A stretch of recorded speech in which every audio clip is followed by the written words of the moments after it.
participants, also those who are not here physically with us, but they are connected on Zoom. So we are the Scrum Alliance user group, the first Scrum Alliance user group in Romania. And we started a couple of months ago with such an event. We try to have meetups with people in a room, but also we want to have participants. And I'm very glad that today our number increased again. And yeah, I invite all of you to participate in an active way, to ask questions. And tonight we have Gitte here, and she will tell us more about what it means to be agile, and if we need courage to embrace an agile mindset.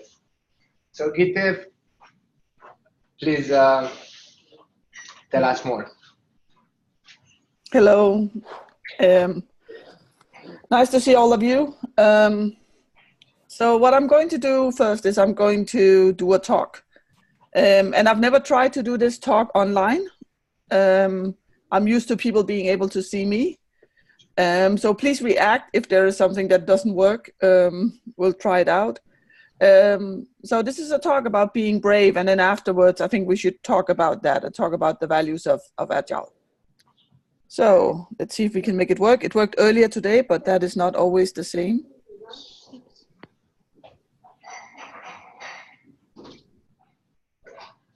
So do you see my presentation? Yes, we can see it. Cool. So my presentation is called, Are You Brave Enough to Be Agile? And as you can see, there is a fine line between being brave and being stupid, which is something you also need to think about. So my name is Gitte. I'm an Agile coach. As you can see, I'm a tree hugger. I use this picture because a lot of people talk about Agile coaches as tree huggers, but also because the part that I focus on is usually with the people. I started out a lot about process, but I find that the things that's really hard is about helping people work. I'm quite active on Twitter, so if you follow me there, you will see a lot of tweets, just warning you. I also speak at a lot of conferences. This picture is actually from a workshop called Enabling Your Courage, which is about a 3-hour conference. I'll start over again. A 3-hour workshop about exploring your own courage and figuring out how brave you are. But also I do talks. And I'm a big hugger. So this woman, this is the only time I ever met this woman. We never talked, but her friend took a picture. So I offer hugs to people because I find that we don't talk enough. We don't look at each other enough.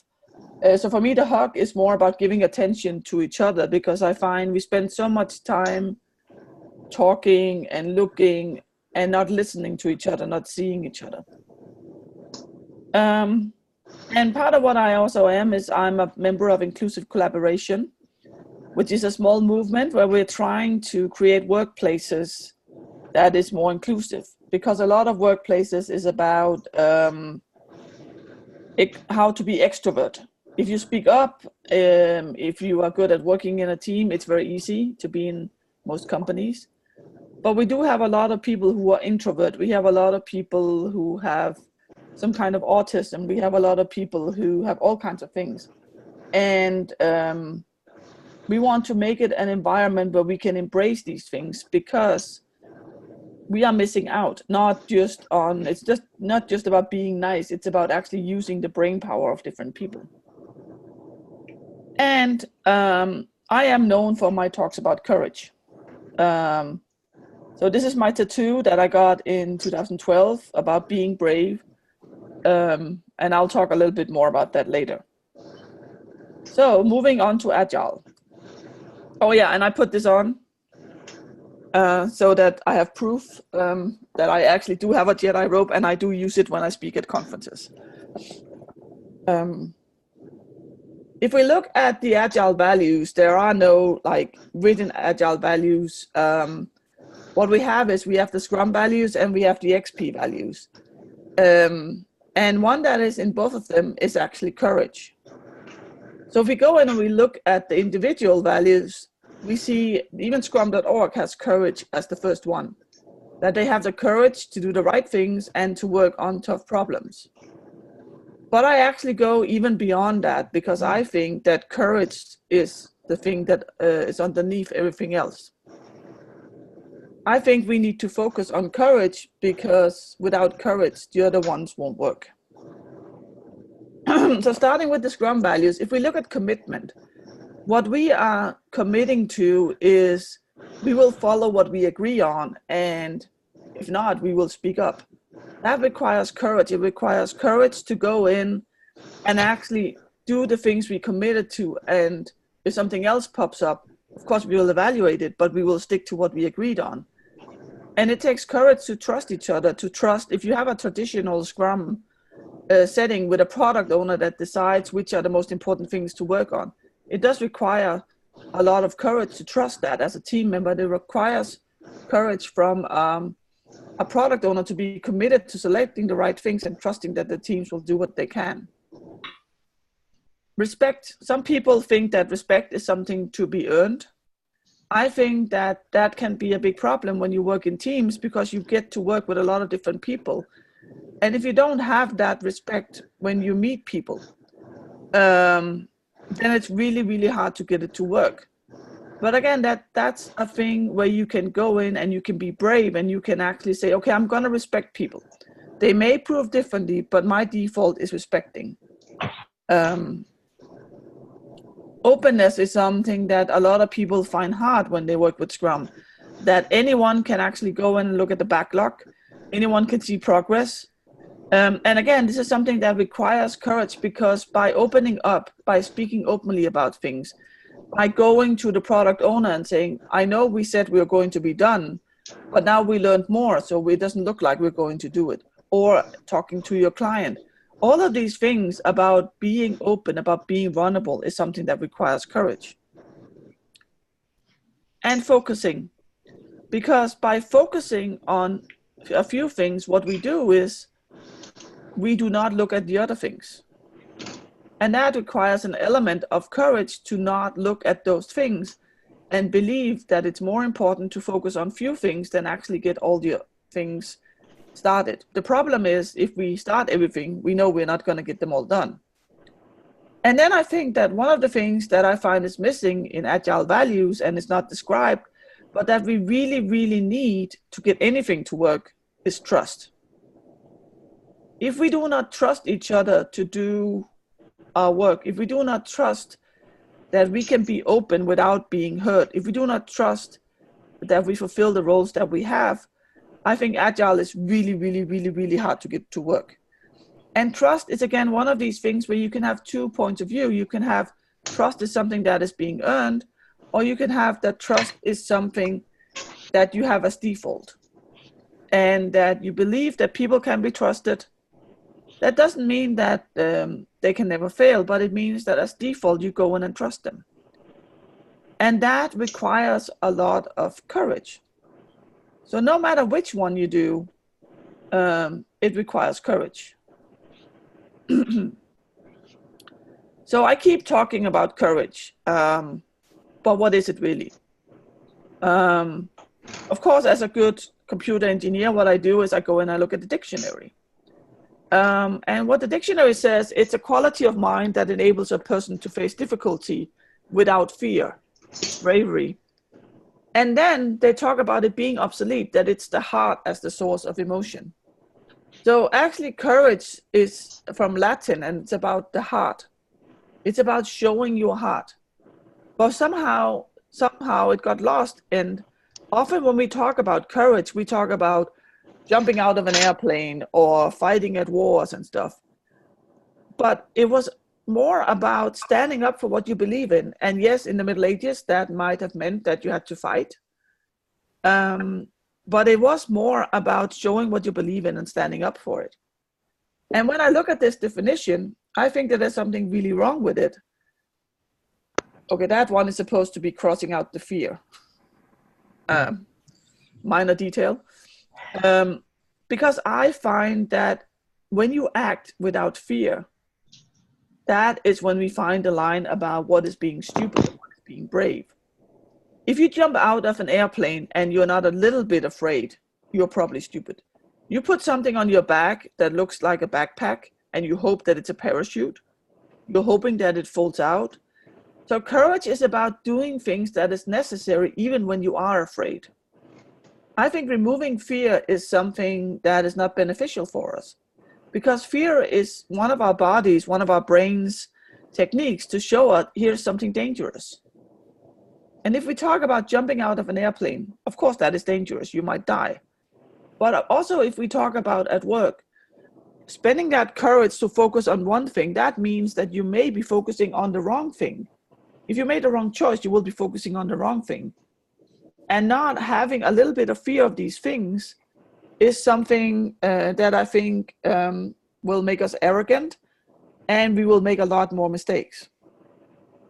So my definition is that being brave is not about removing fear. It's not about never being afraid. It's about doing what is necessary even when you are afraid. So this is me getting my tattoo, be brave, and I am afraid of needles. But I spent so much of my life being afraid of who I was and trying to fit in. And this is to remind me every day to have the courage to be who I am. And even though I'm afraid of needles, this was so important to me. But I also believe that brave is about showing our hearts. It's about being vulnerable. It's about being open. And actually, I think this, to a lot of people, is a lot more scary than jumping out of an airplane or fighting in war. But showing your heart, showing what you believe in, which can be anything from a political party to, I think we should do TDD all the time when someone in the team does not agree on this. And that makes you vulnerable. But I think the vulnerability is the only way we can give proper teamwork and proper agile to work. So when you stand up for what you believe in, you are also influencing other people, and maybe you are going to change the way you work. So for me, it's about standing up for who you are, even when your surroundings find you strange. The pictures of me and my nephew going to a Doctor Who showing, and his doctor is the 10th Doctor, and he doesn't know anyone else who actually watches Doctor Who, which is why I try to support him, that it's okay to go and look at something that nobody else does. I'm also the only one in my family who has blue hair, which they find really strange. It's about having the courage to be different. So what I find is that when I put up pictures like this on Facebook, people find it very strange because you're supposed to put pretty pictures on Facebook. But I think that courage is about, this was from Talk Like a Pirate Day, which is the 19th of September every year. And this was just the picture I took that day because it was fun. And yes, it's not my best side, but hey, I'm a pirate, so that doesn't matter that much. But that also means that I make myself vulnerable. I make myself vulnerable by the pictures I put up. I make myself vulnerable by the statements that I make. But it is totally worth it.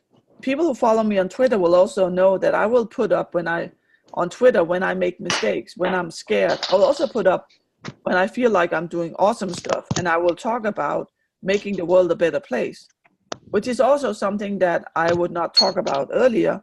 But now I find it to be so important that even if people make fun of me, I need to speak about it. Well, yeah, that's the next one. Speaking up when there's something really important to you. To me, changing the world into a place where we are kinder to each other, where we accept each other, that is something that is worth speaking up for. One of my friends actually recently told me that she always thought I was gay because she never met someone who was heterosexual who publicly stood up for gay marriage and actually posted about it. She met a lot of people who agree on it, and that's fine, but she never met anyone who would do it in public.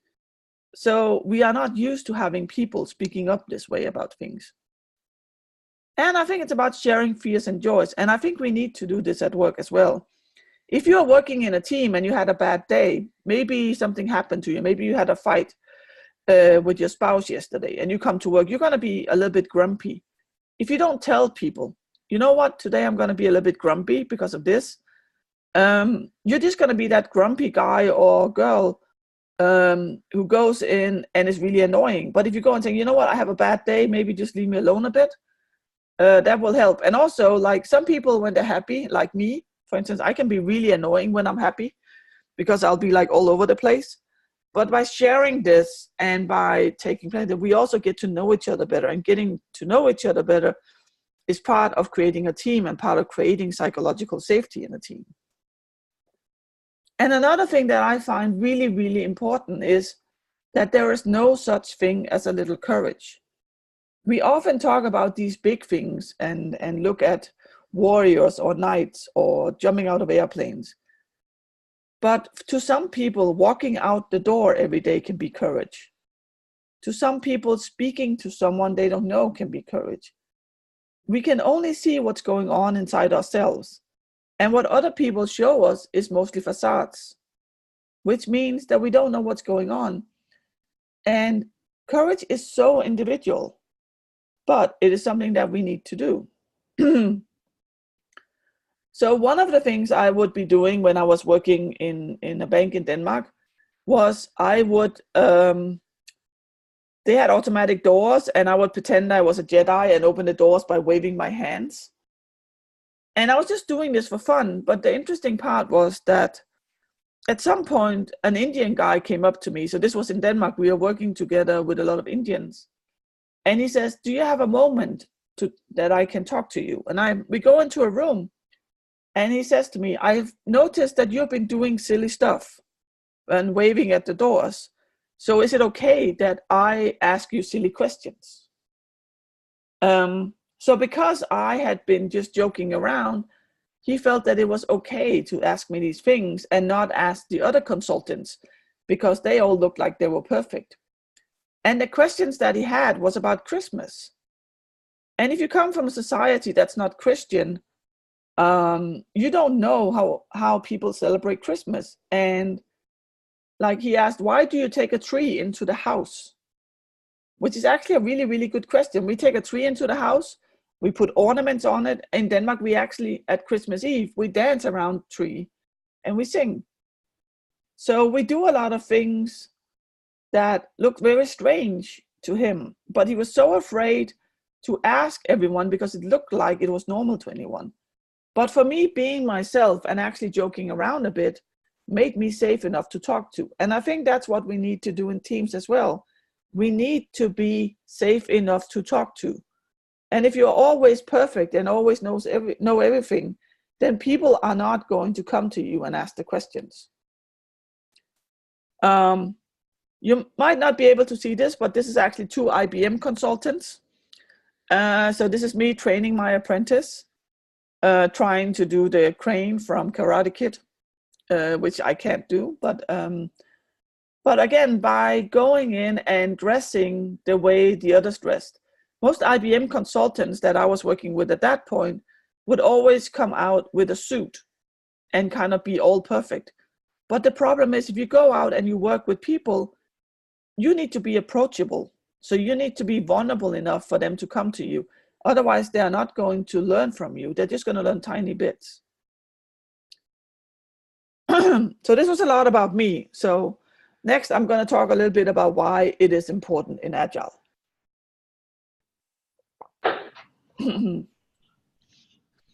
So when I was working in Germany, I was working with these old male engineers. And in a training one day, I asked them to, it was right after lunch, everyone was really tired. So I said, okay, now we're going to do the Scrum dance. And I stood up and I did a silly dance with my arms around, and everyone looked totally panicked.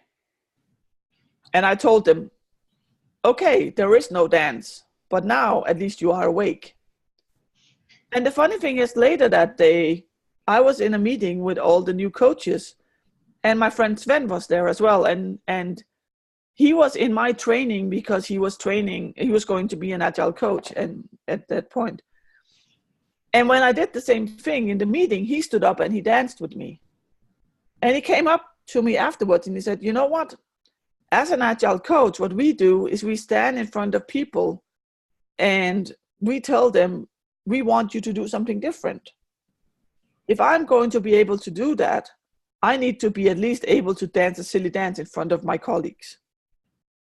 So that's another way of kind of showing this, that a lot of what we do, a lot of what you do in a team or as an agile coach or whatever you do will look very strange to other people, but it's something that you need to do.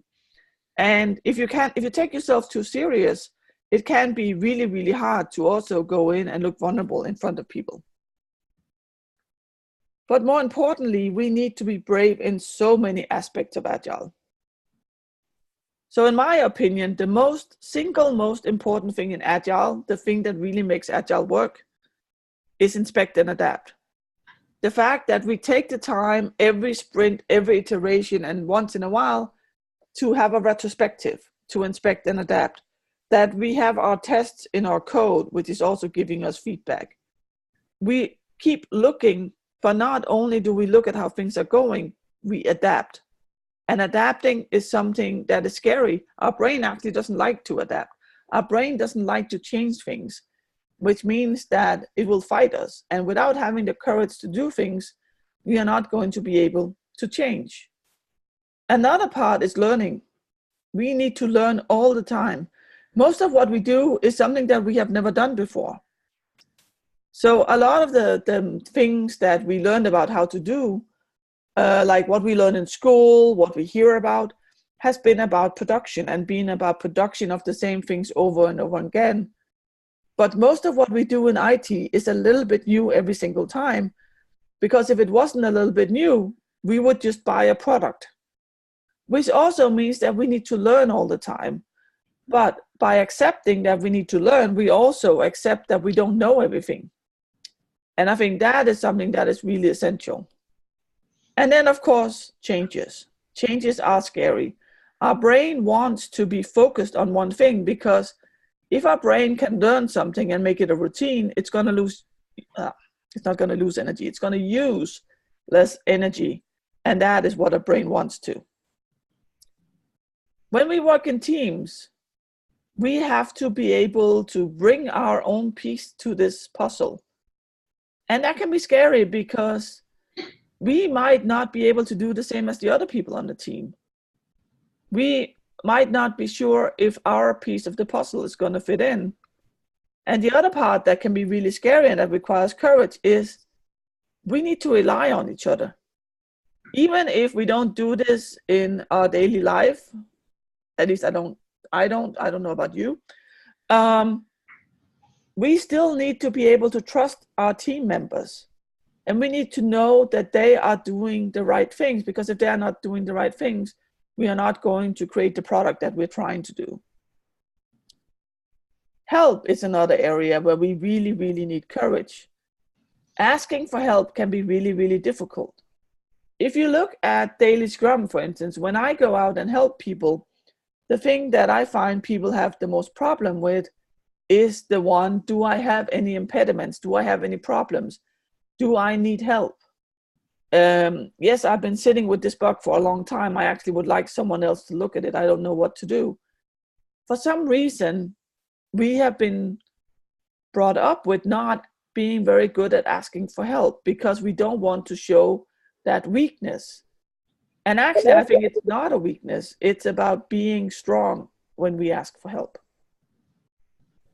But also receiving help, which means that if someone comes up to you and says, okay, I see you've been sitting with this stuff for a few days, can I help you? And then actually accepting that and receiving that help. And offering help. Going up to someone and actually saying that can also be scary. But if we are in a team, that's what we need to do. We need to be the ones who pull each other up. And then, of course, there's the part about the vulnerability. We need to be very transparent, which means that anyone can see what we're working on in our teams.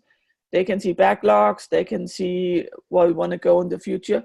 And that transparency makes us very vulnerable.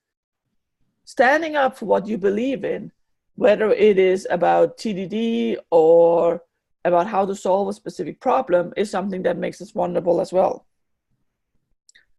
Admitting that you are wrong. That is something we are not very good at. Again, it's about this having a nice facade. But part of what a good teamwork is actually being able to admit that we are wrong. Because everyone makes mistakes. Anyone who says they are not making mistakes, they should move the backspace on their computer. We all make mistakes. But we are all not very good, as a general thing, at admitting these mistakes. But it can also be really scary to share ideas, because what if other people do not like my idea? What if they pull my idea down? What if it's not the right idea? What if I present an idea and it's not the right solution and we start implementing it? All of these things is vulnerability that shows on the outside. And these are things where we need courage to actually do this. And if we look at the inside, part of what we do is lose control. Or rather, we think we are losing control because we never had it. But a lot of people think that we have control when we are not working agile. No, we don't. We just think we have it. But having that feeling of losing control, having to have other team members go in and take part of something, having to not decide everything, that makes us vulnerable. Trusting people, like I said before, is also something that makes us vulnerable. Because if we trust people, they can hurt us. We don't have the same protection that we need when we trust people. And that makes us vulnerable. And actually thinking makes us vulnerable as well, because that means that all of a sudden we cannot rely on recipes. We need to go in and think for ourselves. I sometimes say that's the most annoying part about Agile, is we have to do thinking all the time. And thinking is a little bit scary, because that means that there is no one who can tell us what is the right solution. We have to rely on ourselves.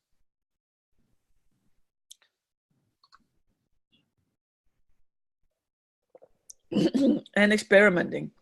Experimenting is also something that makes us vulnerable, because what we have in an experiment is we are not sure about the result. We have a hypothesis about what we're going to achieve, but we are not sure. So this experimentation is also something that makes us vulnerable. This is probably, I'm not sure, this is a thing in Romania.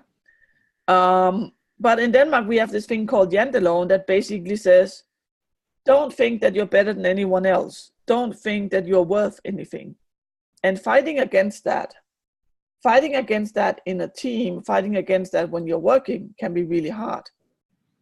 And part of what I find that people in general they're not very good at being proud.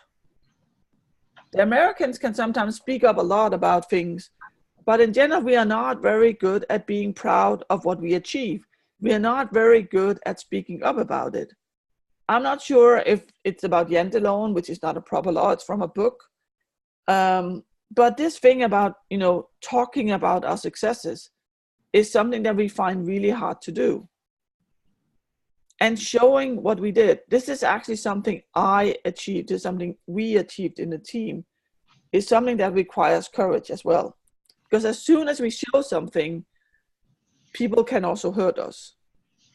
There's this Japanese saying that something like, the bird that puts up the head is the one that gets shot. So in a lot of languages, or in a lot of cultures, we actually have this about, don't be the one who stands out. But I think we need to do that. I think we need to be examples for each other so that we can learn from each other. And then there's the rest of it. So all of these things is stuff that requires courage. Telling the truth every time. Actually having a proper conflict. I believe that if a team does not have conflicts, it's not a good team. Because we are all individuals and we cannot agree on everything. We need to have healthy conflicts. But it also takes courage to bring up something, especially if you feel like I might hurt someone else. So all of these things is stuff that needs courage. And personally, what I find is to be the best coach or whatever I am, I have to be all of me. I have to be the dark side. I have to be the light side. I have to be the badass person who goes in and asks people about deadlines. and I have to be the caring person who cares about how people are. And I think that both sides are equally important. So, this is not very politically correct. I'll change. I would like you to go on an adventure. I would like you to try these things out. I would like you to try to be vulnerable and have courage. The question is, are you brave enough to do this? Thank you.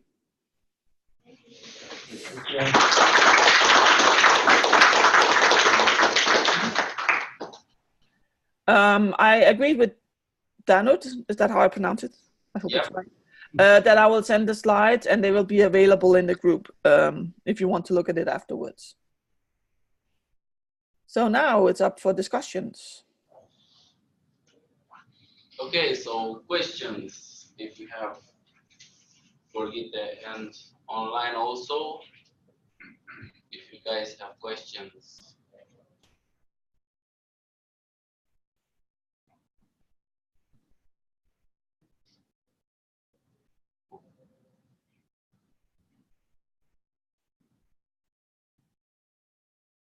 How is this working? Do you have a mic?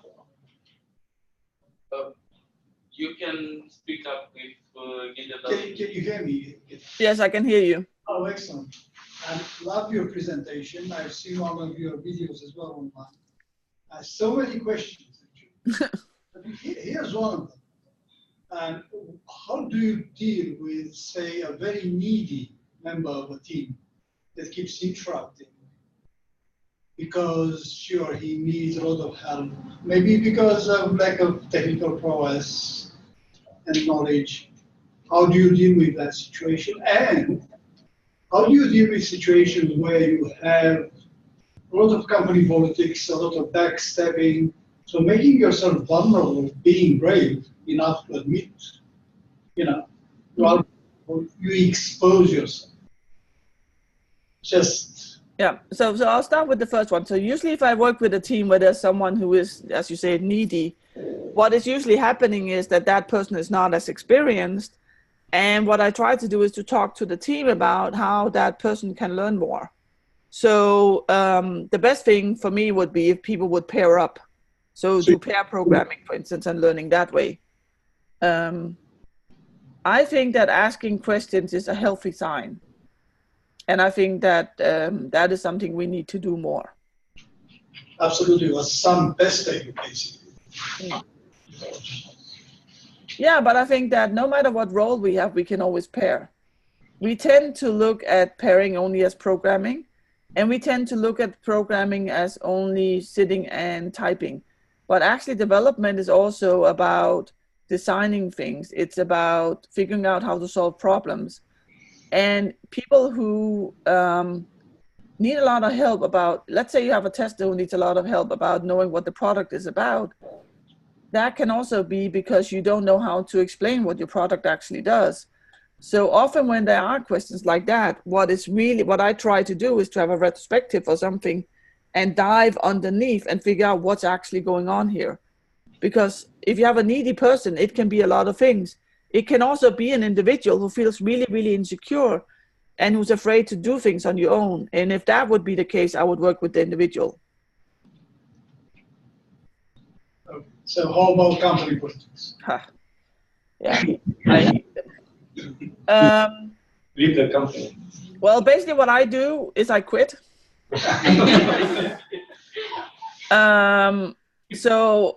Well, it took me 2 years the first time. I was working with IBM, and at that point, IBM was not doing well financially, and everything became about making money and not making the client happy. So I decided that I couldn't look myself in the mirror anymore, so I quit. And I joined another company for 6 months, and I quit because I found that that's not the kind of management I wanted to live with. But what I say to people is you have 3 options, because complaining is not an option. Complaining is the stupid option. And I would not recommend anyone to take that. So if you are in a company where there's a lot of backstabbing and politics, you can either change it or try to change it. You can accept it or you can leave. Those are the only options we have. And I find that if I'm in a company where there's a lot of politics, I actually leave. I'm kind of like, there are so many places that could use my help that it's not worth my time being in a backstabbing place like that. Exactly. And yes, I do get hurt sometimes because I am vulnerable, because I am open, because what you see is what you get. But it's totally worth it. And even if I get hurt sometimes, well, then I know. And I made a mistake and I move on. But I'm not going to be in a company like that. There are companies, I've been in a lot of companies, and I see a lot of companies where there is a lot of this. And what you can do is you can try to be vulnerable at small pieces and then see how that works. And if that is too dangerous, I would seriously consider quitting, really, because we spend at least a third of our time at work. And spending that in a place with backstabbing is just not worth it. And it's not easy. I mean, of course, I'm lucky. I'm single. I don't have kids. I know at least sometimes at night, there's a lot of parents who envy me, which means that I only have to make money for me. And I know that it's not as easy. It's not like, oh yeah, you just quit or you just speak up or you just do these things. It takes time. But I do believe we need to do these things. But we can also start out really, really small. We can start out by being vulnerable in our team or being vulnerable in front of one member. And then later we can try practicing with more if that works well. Okay.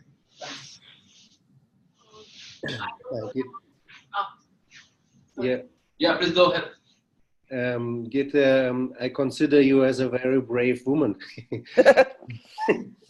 But I'm sure also you was not always like that. So who helped you to become that brave? The Agile community. Mm-hmm. I used to, if you met me 10 years ago, you would not have recognized me. I would try to hide in corners. I would only dress in black and gray. I would try to never get noticed. And I tried to hide that I was a geek, for instance, because people made fun of me and told me that was for kids. And in 2011, I met the German Agile community at a coach camp.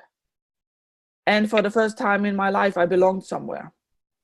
I realized that I was not the only one who wanted to help people. I was not the only one who believed in making the world a better place and believed in sharing and caring. And that I came home from that weekend and everyone was like, have you been doing drugs all weekend? Because I was laughing and smiling, and I never laughed out loud before 2011. And then what I've been doing is I've been getting coaching. I think that most Agile coaches should have an Agile coach or a proper coach. So I've been using different coaches as I have moved along and as I've become more and more brave. And then Brené Brown. Brené Brown is a most amazing author.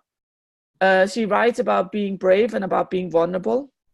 And the first book I read was called I Thought It Was Just Me, But It Isn't. Where she started researching in shame for women.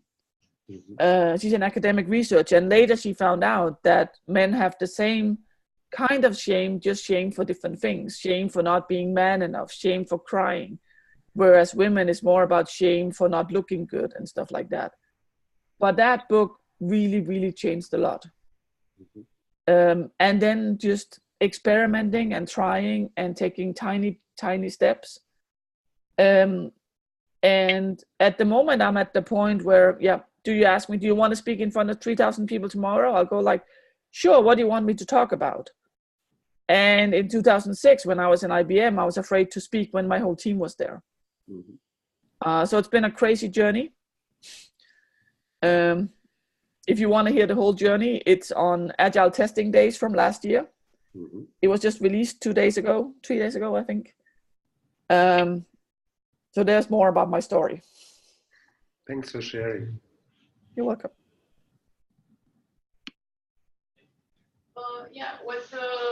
I wanted to ask you, what can we do when people are not brave enough to speak up? So you know they are not happy about certain things because you hear them talking at coffee breaks. But when there is the stand-up or when we have the retrospective, it's the same thing. We should improve on communication, like generic comments, but not actually addressing the big elephant in the room. So how can we encourage or? Yeah, so what I do is I talk to the individuals and I talk to them about speaking up. I try to help them to be the one speaking up, but I have also in some cases actually brought it up myself. I had this one team that was like the happy team. And what they did was they, you know, every time you would come in the room, they would greet you. They would always be happy. And each of them had some kind of problem with the team, that something was going on, but nobody wanted to break that happy team thing. So what I did is I wrote it down on a piece of paper with my handwriting, all the different things, and I took it into the retrospective. And then I said, these are the things we need to talk about today. And then I read them out loud. So that can be one way of bringing it in, talking to them and saying, would it be okay if I bring it in? But other than that, I would work with people on starting to say small things, speaking up about tiny things, and then you can move on to talking about the bigger things. And then trying to create a safe environment where it's okay to speak up. Yeah. And that is something that is really difficult. I was working a lot. I just came from, my last client was Spotify, where I worked in a tribe. And it took more than 6 months after we started creating this safe environment, talking to people about it. We had a session with each and every team about what is psychological safety? What does it mean? What does it mean to us? We had another workshop about how to improve, and it took 6 months before we started seeing any results. And I think that's the problem with some of these things, that it takes a long time to create that safety. Because if you get punished, if people make fun of you, or you can't get promoted if you are the one complaining, then people are not going to speak up. Unless they're crazy like me. It's not only that. It's one of the motives that they say. It's like they don't want to hurt a colleague's feelings. So if I say I don't like this kind of behavior, maybe he will feel bad. Yeah. So what I would do with that is actually I would talk about how to give and receive feedback. Because if you give and receive proper feedback, you don't talk about the person. You talk about the behavior or the product. But what I think we also often forget is we forget to teach people how to receive feedback. Because we take our managers, we teach them how to give feedback. And we don't take our developers, for instance, which is kind of foolish, because that's what we do all day. We do code reviews, we talk to each other. Basically, we give feedback. But we also don't know how to receive feedback. And if you have a person doing a behavior that is a problem for other people, then you need to be able to talk about that behavior and know as a person, it's not about me. I'm good enough as a person, but my behavior is something that is wrong. I can change my behavior. I cannot change who I am as a person. So if it's about something like that, you can, again, start thinking about how can we actually talk to each other. And maybe it is the communication that needs improving. But that's definitely something I would work on. Thank you. Hi, Gitte. I'm Nikolai. Hi. Related question, actually. When you work with a new team, do you recommend baby steps in practicing courage? And just because you talked about Spotify, a lot of companies are implementing an adaptive version most of the time of the team health check. But what I found interesting is that most of the time it's run in anonymous mode, not open. Yeah. So everybody is voting without the team members seeing the vote. Well, when I vote about, for instance, how safe do you feel in a team, I always do that as an anonymous vote. Because otherwise you're not going to get the proper results. You might not get the proper results anyway. So that's definitely something I do. But what I would do if I start up a new team is I would spend at least half a day on kind of shaking the team together. I would ask them to tell something about themselves that is personal, but not necessarily private. So that's definite, especially if you are working remote. I think that's even more important. That's one of the things I did when I was working together when we were working Danish people and Indians, talking about this is who I am as a professional, but also this is who I am as a private person. And kind of starting to build that trust, because even just by knowing that, okay, you have 2 kids, or you like to drive a motorbike or whatever, that makes us like people more and see them as people and not as just employees. And that is part of creating that environment where we can be brave. So psychological safety first, and then. Yes, that is what I would do. Thank you. You're welcome.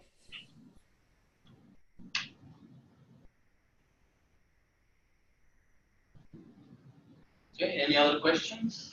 Can I ask, for how long have you worked at Spotify? I was there for almost 1.5 years. Right now, I'm not doing anything. I'm actually moving to Sweden because I love so much being in Stockholm. So that's what I'm doing right now. But I was with Spotify for about 1.5 years. I have my own company, Native Wired. I like to be a free bird.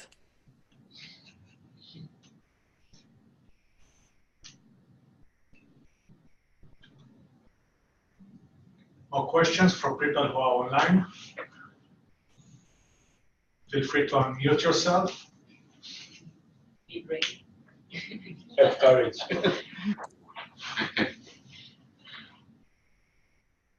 Hi, I would have a question. Can everyone hear me? Yes. Yeah. Okay. I joined the team recently. Well, not so recently. It's almost a year now. But the team that I joined has been together in a very static form for a very long time before I joined them. And at the moment, I'm having trouble seeing the difference between professional relationships and personal relationships, because I don't know, I have sometimes the feeling that whatever I say and whenever I am brave to say something about any member of the team, they take it very personal because they have such a long time connection. I don't know. What would you recommend in this kind of situation? I would actually bring this up and talk about that. It's hard to come in as a new person because the team is so much together. And maybe one of the things you could talk about is how to change that. What I find is in situations like this, often when you start talking about it and talking about what the real problem is, that you feel like sometimes you're an outsider. Most of the time, people are not doing this on purpose. They're just doing this because that's what we do as people. And once you start talking about it and maybe asking them, is there a way we can change this? Is there something that would make it easier for you to take feedback from me? So ask people. And what I always do is this is a little bit sneaky. You never ask them yes, no question. So actually what I just said is there anything I can do? I would ask, what can I do to make it easier for you to take feedback from me? Because that way they can't say yes and no, or no. Okay. Okay. Thank you. I will try. We have an opportunity for last burning question.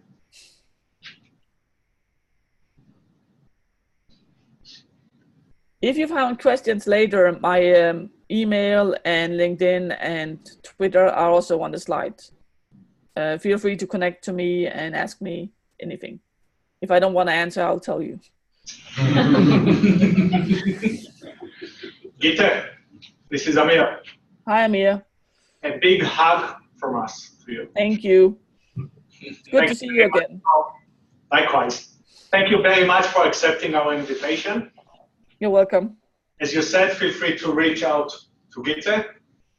And looking forward to having you here again with us. Yes. Thank you very much. Thank you. Thank you. Thank you.